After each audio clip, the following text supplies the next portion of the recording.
Guys, ang ganda ng laban. Tyson Fury and Deotay Wilder 3. Called the end to this fight with Wilder in the air. Yeah. Wilder did not even hit the canvas, and Morris said, "No, that's it. That's it." The replay, watch the replay. Lauded as one of the greatest punchers in heavyweight history. Watch the replay. It's not a blow. It's a good punch. Good punch. Look at the good punch. The end of a trilogy. Basic jab, bang, bang, bang. Oh.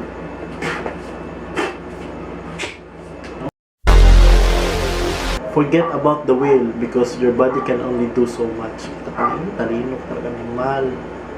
Si Coach Selmark, your professional boxing fan, and today we'll be discussing about Tyson Fury and Deotay Wilder fight analysis, fight recap. So ngayon, we will be discussing ano yung mga tamang ginawa ni Tyson Fury during the fight that led him to his victory. And sadly, we also have to discuss yung mga ginawang tama ni mali ni Deotay Wilder kaysa na talo. Pero guys, no, we really have to give credits to Deotay Wilder no matter what the trash talk, yung ginasabi ng mga kasi hindi niya matanggap yung before the fight, dami niya mga issues. Guys, if you've seen the fight as a boxing fan, no, you will really appreciate the heart of Deotay Wilder. He have that burning desire to really win the fight, no? For me, no, still a big mad respect to Deotay Wilder for giving us that very entertaining fight, no? So ngayon, magsisimula tayo sa mga list ng mga tamang ginawa ni Tyson Fury kaysa nanalo. So number 1 is his conditioning, no? First, talaga during the weigh-in, Deotay Wilder got the weight of 238 pounds. In kilos, it's 107.95 kilos. Tyson Fury is 277 pounds. Means 125 kilos, no? Ang laking difference niyan, guys. So, kaya na lang mag-minus, no? Dali lang yan. Actually, bago na learning para sa akin sa heavyweight division is you can go overboard sa timbang, no? Sa timbang was heavyweight, no? Wala na siyang limit. No, I thought, let's say, pag you are in sa bantamweight. So, kung bantamweight ka, you should be strictly on that 118 kilogram. 118 pounds. Kapag you go to super bantamweight na naman, that's 122 kilograms, no? Once you go beyond that certain weight, there will be mayroong mga penalties kasi yung nangyayari. So, ang nangyayari dyan is you will get a glove that is heavier. So, ang standard na gloves na ginagamit sa yung mga lighter weights is nasa 8 ounce. Nasa 8 ounce. So, if nag-overboard ka sa timbang mo, then you'll be penalized and you'll be using 10 to 12 ounce depende. So, pag heavyweight, they are using 10 ounce na gloves. So, during the weigh-in, I assume, no, na Tyson Fury is not on the best shape in his fighting career. Kasi nga, ito yung pinakamalaking timbang niya sa buong mga laban niya. So, siyempre ako nag-assume ako na he will gas out during the fight. Deotay Wilder is it is also his heaviest. Yun yung pinakamabigat niya, yung 238 pounds. And that is muscles, no? Muscles yun. So, as you all know, if you are matagal na sa combat sports, that muscles doesn't really necessarily mean that you're the stronger fighter, no?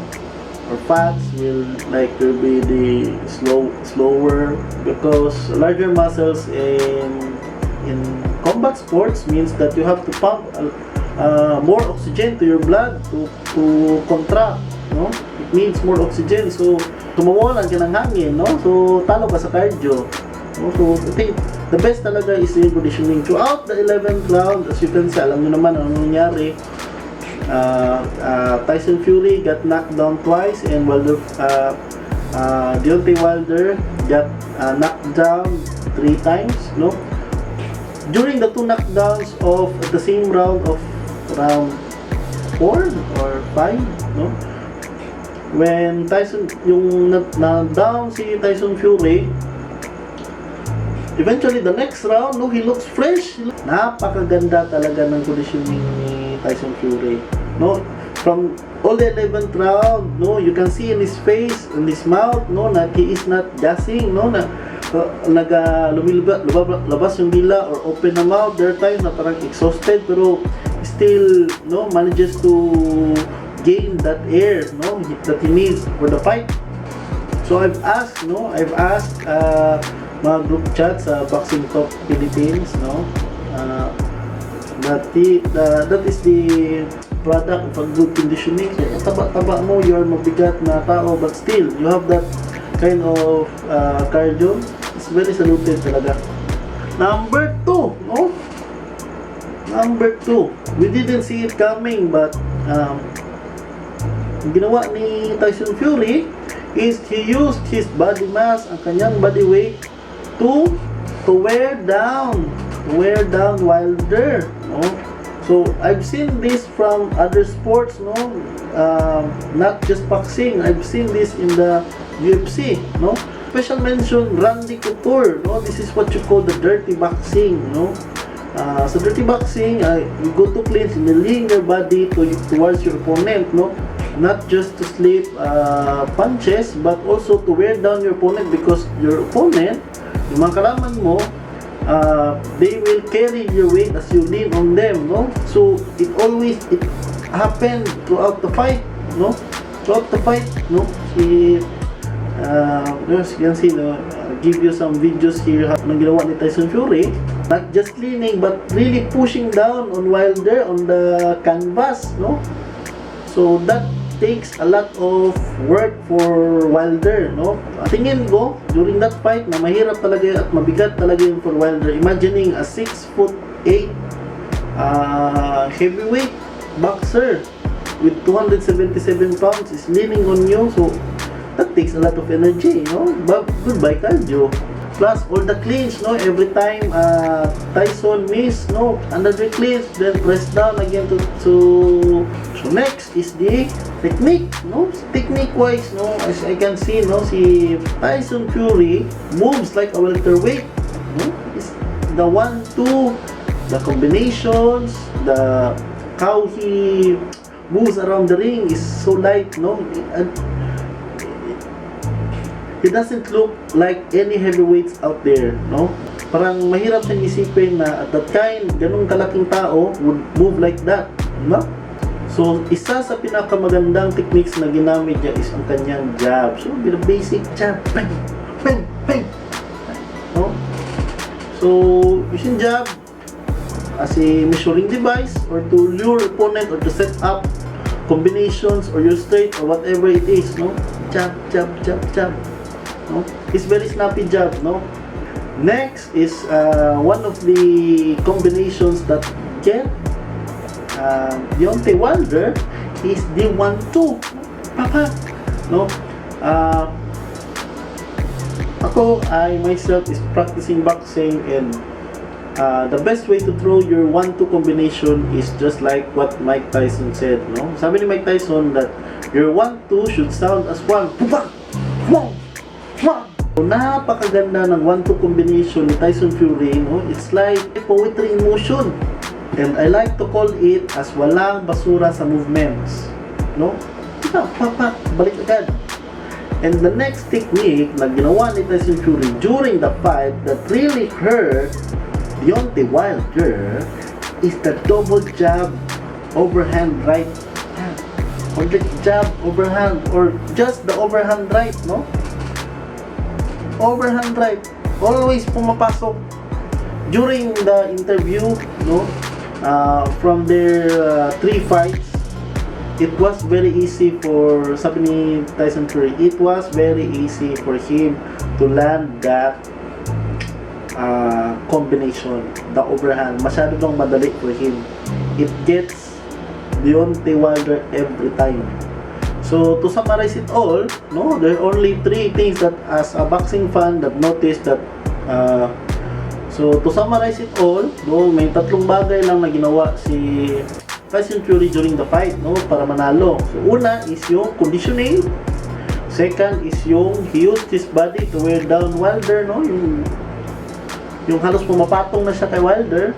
And number 3, which is the technique, no? Technique wise, very tactical.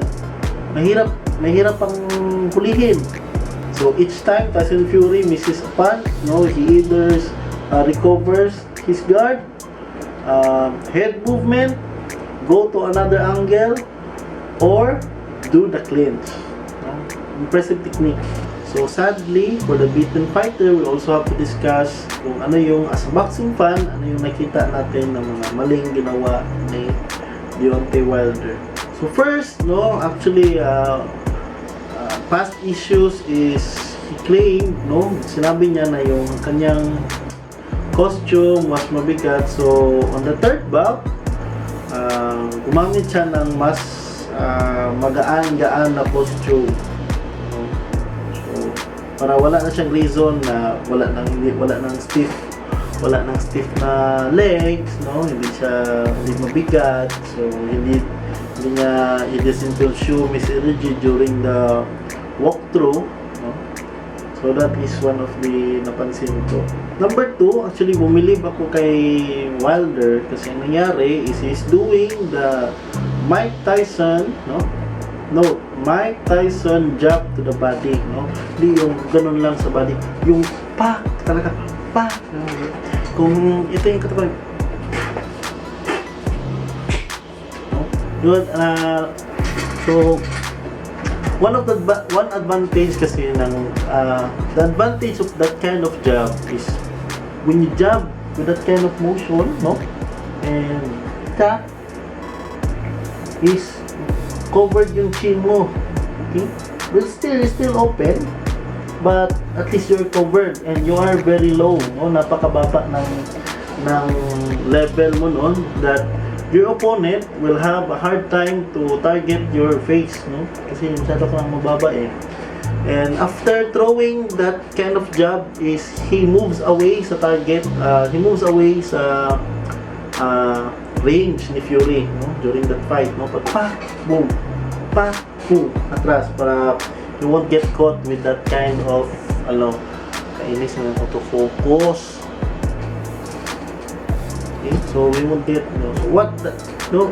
during the first second round, no, that is when bumilib ako sa ginagawa ni Wilder. 3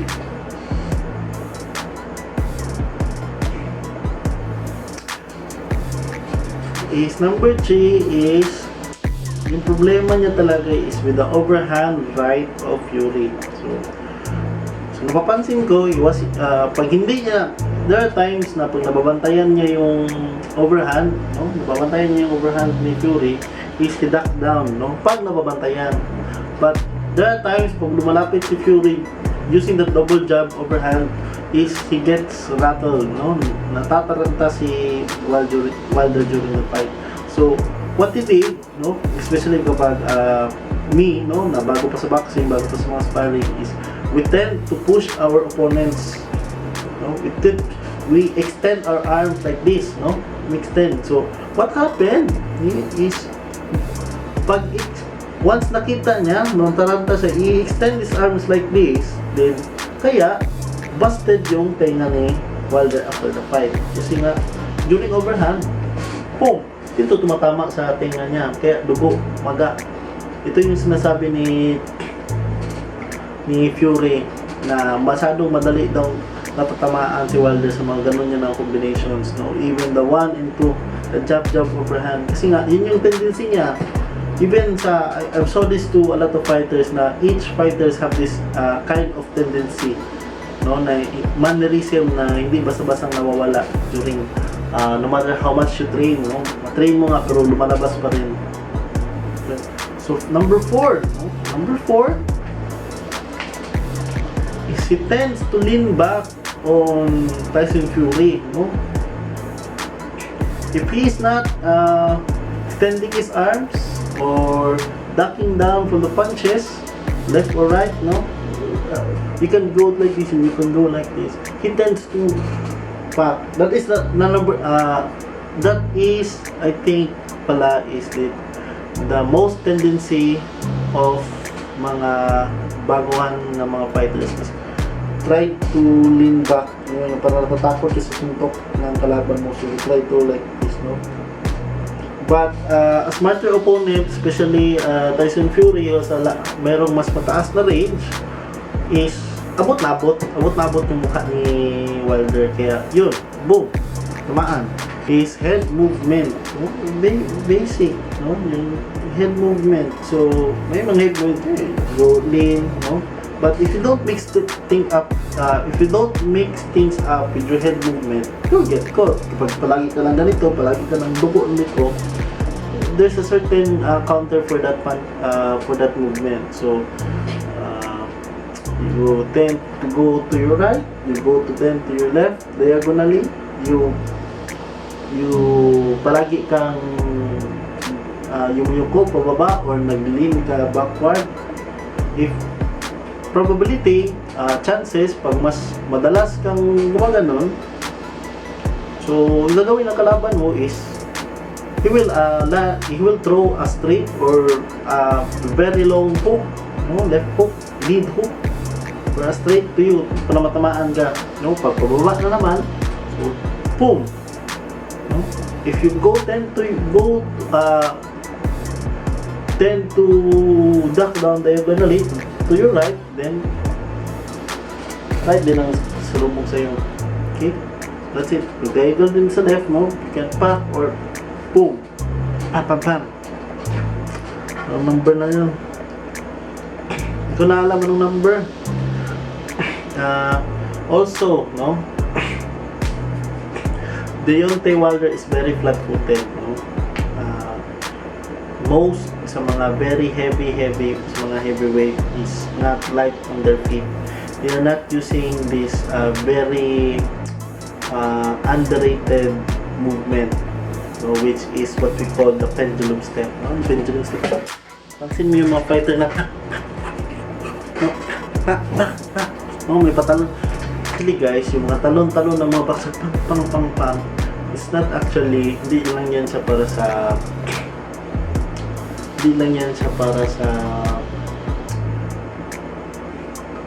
mas actually hindi lang yan para sa actually hindi lang yan para sa mabilis kang mag in and out or maka-move around the ring, but that is something to do with your conditioning or sa cardio mo, no? So during the pendulum step, no, if you do the pendulum step, it will release, no, the mga stress from your body, no, yung parang have you experienced during the meeting that when everyone seems exhausted, pag medyo pagod na yung mga nasa meeting, is yung nasa speaker is ina-encourage niya yung mga nasa meeting o yung mga tao na nandun na tumayo at tumalon-talon, no? So parang ganun din yung pendulum step, no?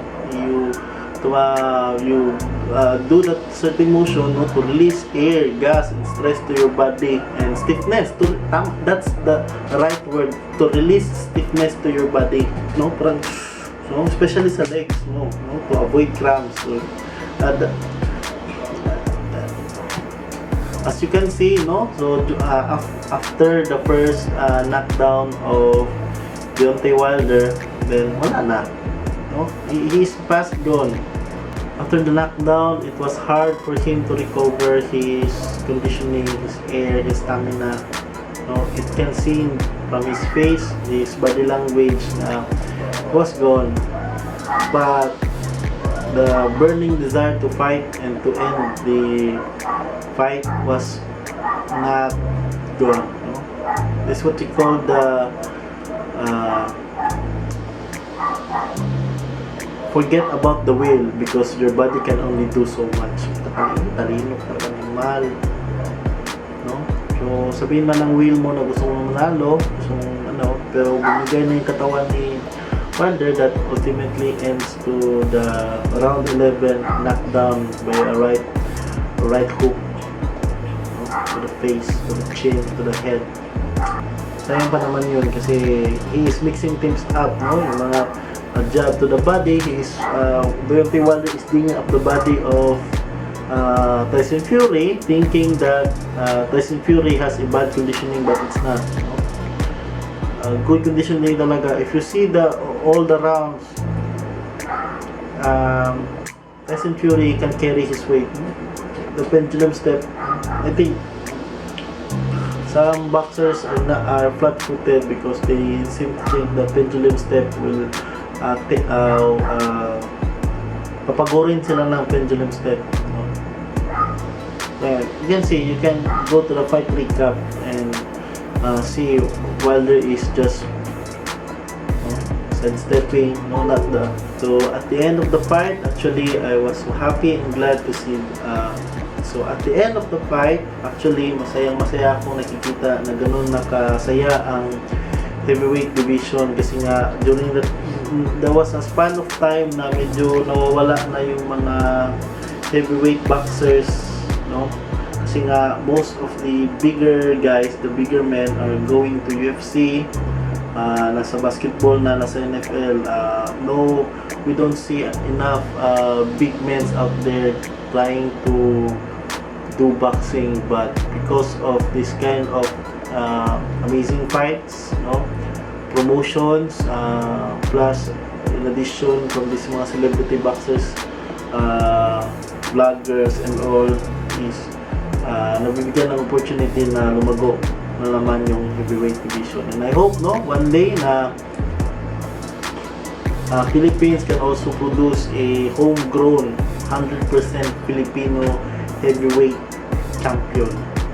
One day, mayroon tayong 6-footer na boxer, then that's it. The closest thing that we can get right now for heavyweight, sa mga heavyweight na mga boxer, pinakamabigat natin si Marshall at yung middleweight natin, bronze medalist sa Olympics.